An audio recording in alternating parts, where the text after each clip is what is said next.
What are some of the ways that community, cultural, and creative leadership are expressed and explored?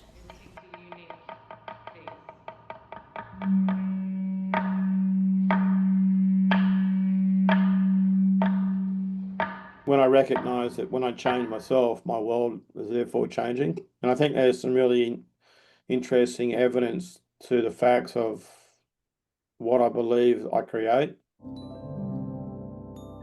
Welcome to the Frequency Files. Thanks for joining us as we explore the vibrations, forms, and creations and mechanisms behind them that inform the nature of existence.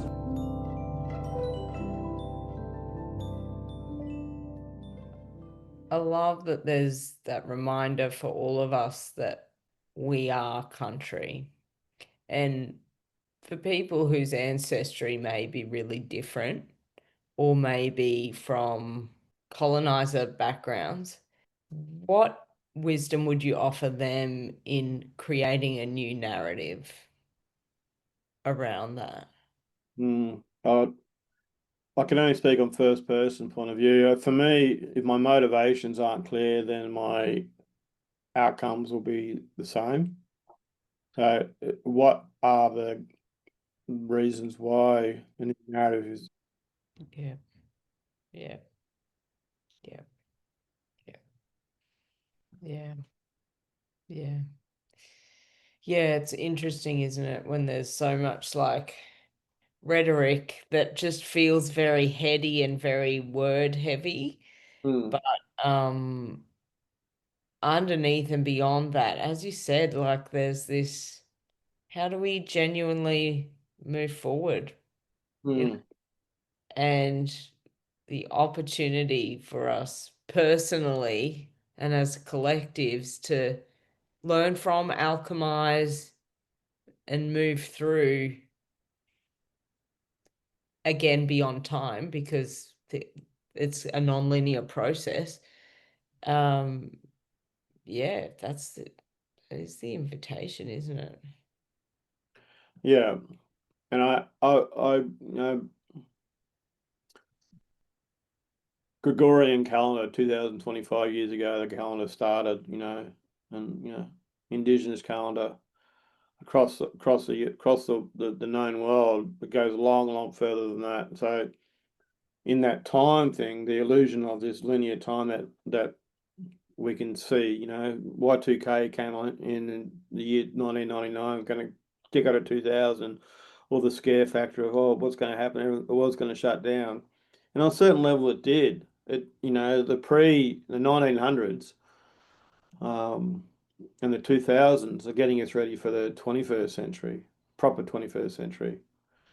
And earlier I used to talk about the 7,000 year cycles, not the Okay. 700, not the 70, not the 7 year cycles, the 7,000 year cycle, the last ice age, what's happening in this 7,000 year cycle.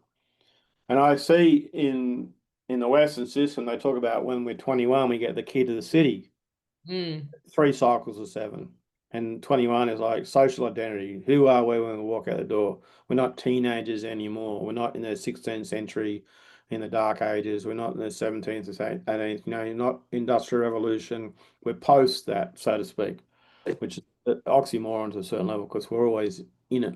But the 21st century for me is all about who are we going to do, how are we going to do, where are we going to do, why are we going to do, and who gets what out of what we do in the 21st century. And this is where the feminine energy, the nurturing energy, the sustainable energy is slowly, slowly, slowly growing up while the masculine head trip is starting to crumble and loses power, power. mm, Department of War in America, the Department of Defense, no Department of War. yeah, Yeah, so it's hanging on. It wants to go back to the old ways. It's going, oh, this was this is our success from the past, but it's not our success of moving forward. It's the success of a time where some people were in control, yeah, not all people being in control. yeah, yeah. It's having its hurrah of Yeah. I remember when. Yeah, so that's some of the things that for me when I get caught up in my head, that five rings will drop in. I'm going, oh, I don't Mm. think I just remember that I don't know everything. Oh, I forgot that I knew it, that I don't know everything. Oh, what am I learning here? Not everyone's wrong and I'm right. You know, when I was going through my back injury and trying to sort out the world around me, it was literally me trying to sort the world around me. I was trying to fix the world, but I wasn't fixing myself. You know, the old fingers, one finger pointing forward, pointing back, sort of thing. So when I recognized that when I changed myself, my world was therefore changing. And I think there's some really interesting evidence to the facts of what I believe I create. Mm. If I don't believe it's true, it's true. If I do believe it's true, it's also true. Yep. Belief's a strong one. Yeah, Yeah. be a leaf. Yeah. Mm. Glenn, you said here, I just want to read it out because I think it's beautiful. Our sensory perceptions are our birthrights. Ancient language has such wealth ready to be sung again. And I am is a powerful statement. Spirit has no boundaries, but spirit won't do it for us. Hmm. It sounds interesting coming from your mouth. And I hear and feel the resonance when you speak those words, that alignment with it. Mm. So I appreciate having that echo back to me. You know, when I play Didge and sometimes like I had a gig on Saturday at the Suns football field at the Carrara Stadium, and I had a girl, a lady, the local traditional owner. She was singing in language, and I had another traditional owner on the other side singing, and we're all mic'd up, but I couldn't hear them. And I said, "Oh, yeah, I can't quite hear." So they changed the speaker's orientation to face me. I said, "No, I still can't hear." And then they found out that they hadn't turned the system on. So I'm only hearing an analog version of them in the big stadium with wind coming through, a little bit of rain and whatnot. And so it was being very dulled down. And also, so when they plugged it in, I was like, "Oh, that's better. I can hear now." And so the idea of not trying to tell people what to do, but tell them what's working or not working for me helps people to consider a different thing that they thought they'd already organised. Like the system's plugged into the main frame and the speakers there and everyone's got microphone leads and I've got my little wireless thing set up, but nobody turned it on. And so that reflection of, I guess, alignment with the sensory, alignment with, I guess, just tapping in, really is tapping in. It's like, what is the message here? You know, to come back to the red light, orange light, green light. What is the message when I see the orange light? Do I speed up or do I slow down? Because sometimes, you know, it's all got a reaction based on what my actions are. Mm. Mm. Mm. Mm. I can imagine now your toolbox is a pretty big one. No, it's only got a feather in it now. Oh, okay. So tell us. Fix everything with a feather. Yeah, keep it light, keep it simple. Yeah. If I need to hammer a nail in, I just use a feather. Keep it light. Keep it all light. I don't like to put people on edge, and therefore I don't like put myself on edge. My toolbox is this, the smile. That's the ultimate toolbox. If I'm smiling, I'm in the right place. If I'm not smiling, then find where the smile is. Go back to the smile. Go towards the smile. Mm. Yeah, There's no need for being unhappy.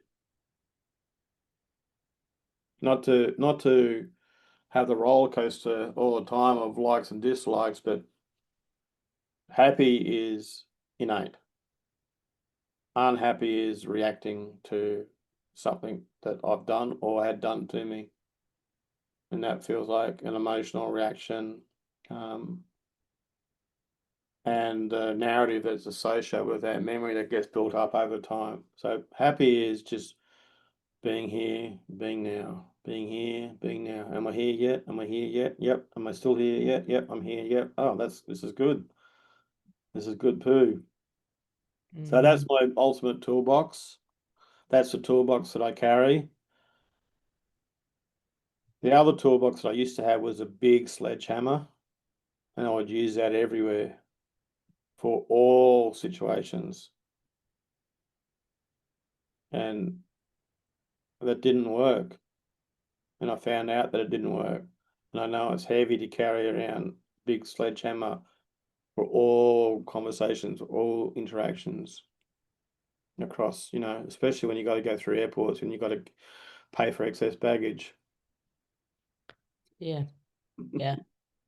Did something happen for you to make that shift in your approach, or was it a gradual process? What did that look like? Many different things, like literally, seeing one of our really famous, rest in peace, I won't say his name, but he used to have this beautiful photo of feather just in the sky or blue background, just a single feather.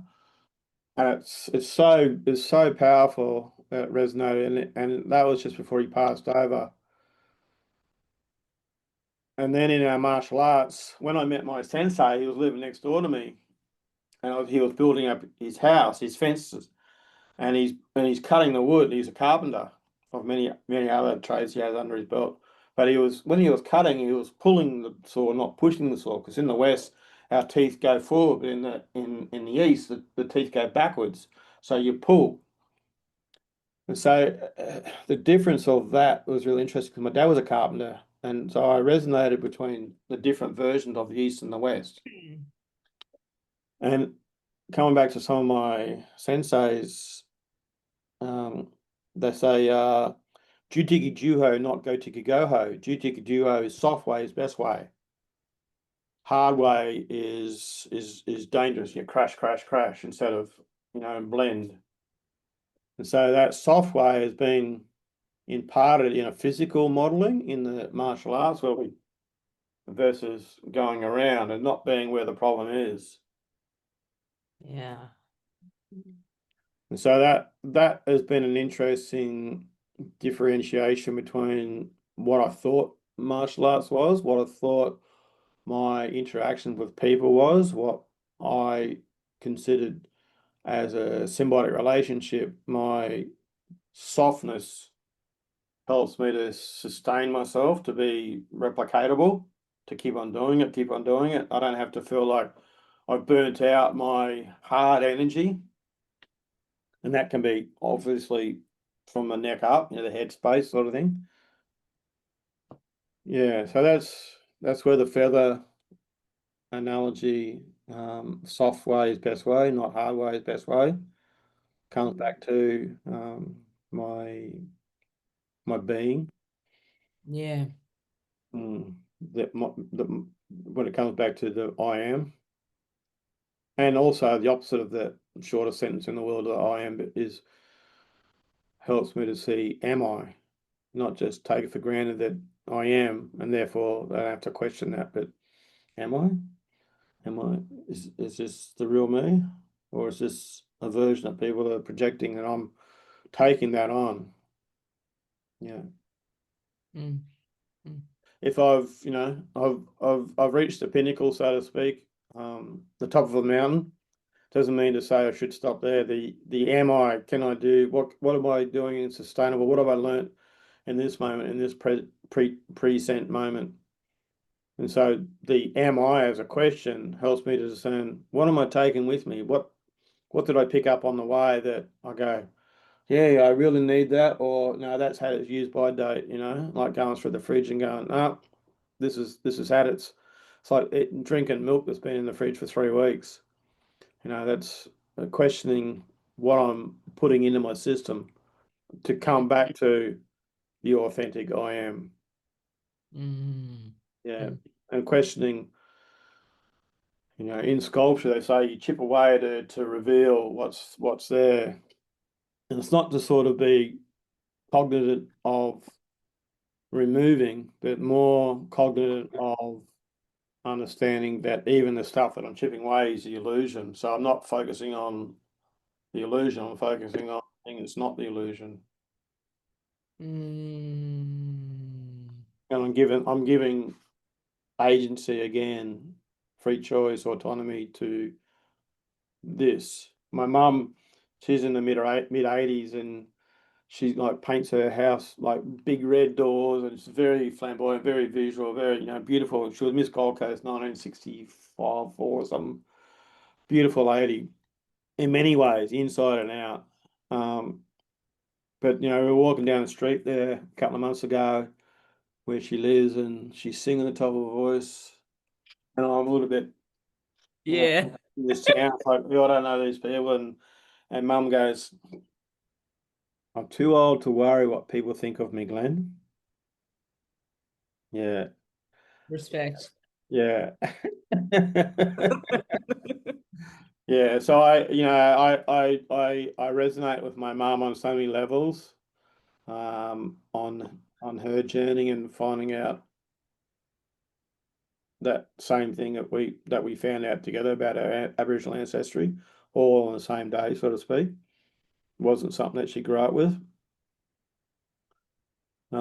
Yeah, I remember she telling me the story last Christmas where they used to live down close to the hotel, and my grandmother used to say to my mum, "Go and get your dad. He's at the pub," and she'd be a teenager, and she'd walk into the pub, and my grandfather would be very pantomime, very animated, and he'd be singing and dancing and singing in lingo, and this guy came up to my mum, and he was a Maori guy, and he's whispered to my mum, says, "We love Wally. That's my grandfather's name. We love Wally. He just keeps us entertained.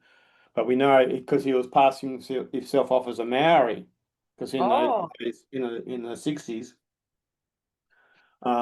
in the 50s and 60s, 50s or would have been 50s, to be recognised as an Aboriginal man meant segregation. You had the black part of the pub and the white part of the pub, or everyone who wasn't Aboriginal. So, and that would have been stolen generation. Would have been separated. yeah. You had to have all your legals in line to be an Aboriginal man in the white man system. So he played the game, and I didn't understand that till he passed. And I'm going, that was his only card up his sleeve that he had to not get caught in the system, to not be separated and segregated, and perpetuate his own colonization. Yeah. Wow. I've never even thought about that till this moment, about that separation, colonization I talked about before in my own day to day, and what he did in his lifetime. Yeah. Yeah. Yeah. Yeah. And those choices that people made, and the ripple effects on families, and Hmm. yeah. Yeah. Wow. What's something that stood out for you in this conversation? Without being super cliche, it is just the vibe. It's the vibe, the It's castle. Marbo, it's the vibe. But but it is, I just love how micro and macro you can be all at the same time. Hmm. So resonate with that, and with the heart and truth that you hold simultaneously. It's very powerful. Hmm. Yeah, Gi Dewey, we say Gi is heart and Dewey is soul, and so Gi Dewey, heart and soul. We don't say head Dewey, head spirit. We say heart spirit, heart Yeah. soul. So I appreciate that reflection. Can I share my reflection to you? Sure. Um, it's a bit of a love feast, actually. It's a bit of a reciprocity confirmation of being asked to do this interview and to meet you that time in Brisbane and to be able to share so many things that like just what happened now of my grandfather's his voice is here right now that he understands differently now he's in that space in this world of spirit that he understands differently than what he did when he was alive. And so my feelings with a feather have helped me to lighten up with the trauma that I didn't grow up with a lot of culture or any Yeah. culture on the Aboriginal side of things. But ever since then, like I said, with only Lorraine Murphy Williams, you and me are going to be working together. Everything I've done ever since has been Indigenous world, from study, from working, from teaching, to my research, to my musicking, to my presence. And so my reflection is thank you for helping me clarify and communicate and articulate these memories in this present tense. It's very special. As I say, a lot of people have the answers, but not many people have the questions. And so those questions help me to consider a different interpretation, different version of my own answers from the new knowledge that I'm putting into my data bank, not just the data that was available at the time that it happened. Mm, mm, Uh, in Japan, they talk about AI as translates into love and harmony. And so I've always said after COVID happened with social distancing at 1.5 meter, what do we do after that? And this was part of my research, and this was part of my questions. What after the trauma that we talk about? I can talk about my trauma until cows come home, but I'm still stuck in my trauma. I haven't moved forward. I'm just stuck in that point in time, place, and space. And yeah. so, what is next is stepping into AI, into love, into harmony, and to bring that through to be that. Mm, So I see that in you, Sarah. I see that in you. Names are funny. Like my name in Ireland means the valley, Glen. I'm not mm. quite sure what Sarah means, but last name is Barry, and I look at the barriers. They say you are a ripper, you are a demi. Thank you. Thanks, Glenn. Means a lot, really. Thank you. And we'll have to have another one soon. Yeah, no, this has been awesome. The energy that is in this sharing is very heightened, not from a hierarchical point of view, but away from the confusion that can come in. So I appreciate, you know, that one feather that I'm flapping to the people up there. Thank you so much, Glenn. Oodles of appreciation and love and respect for who you be in the world. Mm. We say nay ningu mo and yellow wanga naran lee. Our ancestors always watching. Uh, keep on being awesome.